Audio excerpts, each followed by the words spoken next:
Okay, here's my help video for slide 6 on lesson 5.1.2.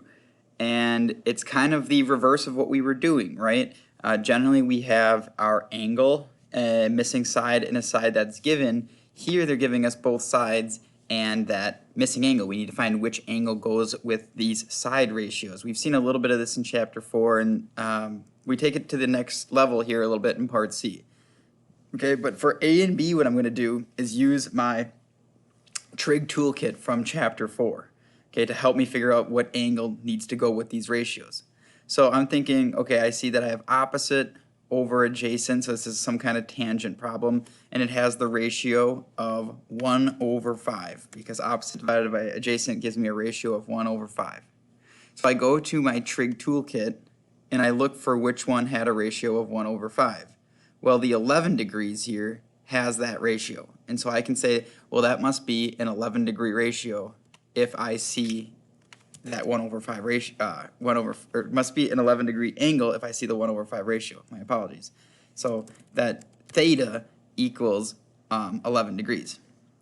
Now here, I'm doing the same kind of thing. I have opposite over adjacent, which is 9 over 9. When that reduces down, it goes down to 1 over 1. And again, I'm looking for its tangent, opposite over adjacent. So I'm using my trig toolkit from chapter 4, and I'm thinking which ratio is going to, or what degree goes with the ratio of 1 over 1. So I scroll down again, I'm looking for 1 over 1, and I see 45 degrees goes with 1 over 1. And so I have, this is a 45 degree angle in that triangle. Now this one's a little bit tougher here in part C. I can't use my triangle toolkit because I don't have the tangent ratio. I don't have opposite over adjacent this time. It looks like I have adjacent hypotenuse. But we talked about this relationship a little bit actually in 5.1.1. I said that with a certain degree angle, you're going to see that the short side is twice as small as the hypotenuse. So I think I said it in class actually that 2 times the short side would give you the hypotenuse. And that happened in lesson 5.1.1 in slide like 3.